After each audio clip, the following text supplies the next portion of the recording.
जय हिंद दोस्तों। आइए आज समझते हैं आरएसएस की सच्चाई को। आरएसएस जो खुद को हिंदुत्ववादी संगठन कहती है, क्या आरएसएस सही में हिंदुत्ववादी संगठन है या किसी खास विशेष वर्ग का संगठन बनकर रह गई है? समझते हैं कि हिंदुस्तान में हिंदू समाज का जो कंपोजिशन है वो कैसे है। देखिए, हिंदू समाज एसटी, एससी, ओबीसी और जनरल मिलकर बनता है। सबसे पहले जानते हैं कि जो एसटी, एससी और ओबीसी के लीडर हैं वो आरएसएस को लेकर क्या सोचते हैं। जात पात के इस दलदल से बाहर निकल आइए जिसने हमें बद से बदतर जिंदगी दी। हालांकि मैं हिंदू पैदा हुआ हूं, लेकिन मैं भरोसा दिलाता हूं आपको कि एक हिंदू के रूप में हरगिज नहीं मरूंगा। देखिए, ये क्लिप है डॉक्टर बी आर अम्बेडकर का, जो हमारे संविधान के निर्माता हैं। उनके हिसाब से हिंदुइज्म में जो कास्ट सिस्टम है वो एक साधन बन जाता है अपर कास्ट का लोअर कास्ट पर शोषण करने का। इसलिए उन्होंने हिंदुइज्म को छोड़कर बुद्धिज्म को अपनाने का काम किया। अब चले आते हैं बिहार। आह्वान करना चाहते हैं दलितों को और पिछड़ों वर्ग को कि मंदिर में नहीं जाओ, मंदिर को ठुकराओ, इसलिए कि मंदिर तुम्हारा नहीं है। ये बयान है बिहार के एक्स सीएम जीतन राम मांझी जी का। उनके हिसाब से भी जो अपर कास्ट हैं वो जरिया बना लेते हैं लोअर कास्ट को शोषण करने का और उनके हक मारने का। इधर चले आइए उत्तर प्रदेश। नगीना से एक सांसद हैं चंद्रशेखर आजाद जी। वो भी कहते हैं कि लोअर कास्ट के लोग जितने काबिल और अच्छे हो जाएं वो कभी भी अपर कास्ट के बराबर नहीं हो सकते हैं। कि जो जिस जाति में पैदा होगा वहीं मरेगा, बदल ही नहीं सकता जाति। अब मैं कितना पढ़ लूं, मैं ब्राह्मण नहीं बन सकता हूँ।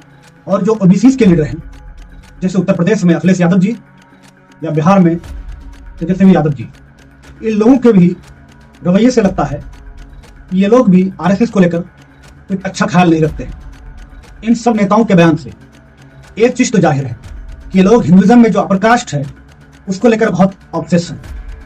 अब समझते हैं कि आरएसएस का संचालन कौन करता है। देखिए, आरएसएस के जो पहले प्रमुख हुए वो डॉक्टर के.बी. हेडगेवार, जो महाराष्ट्र से आते थे और जाति के ब्राह्मण थे।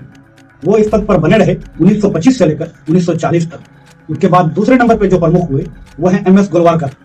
वो भी महाराष्ट्र से आते हैं और जात के ब्राह्मण थे।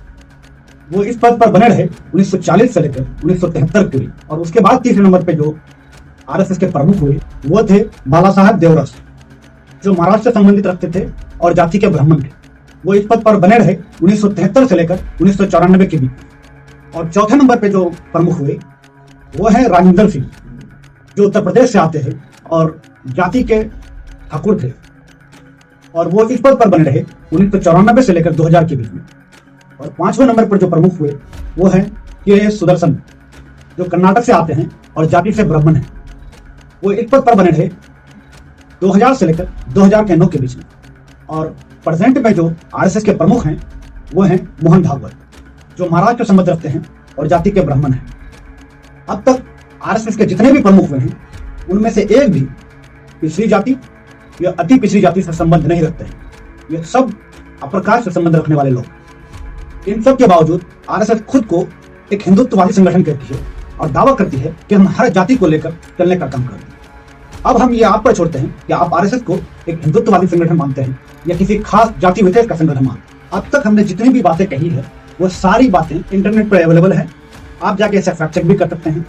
और इन वीडियोस को हर उस व्यक्ति तक पहुंचाइए जो हिंदुस्तान को एक सेकुलर कंट्री देखना चाहते हैं, और उन लोगों तक भी पहुंचाइए जो आरएसएस के झूठे हिंदुत्व के झांसों में फंसे हुए हैं।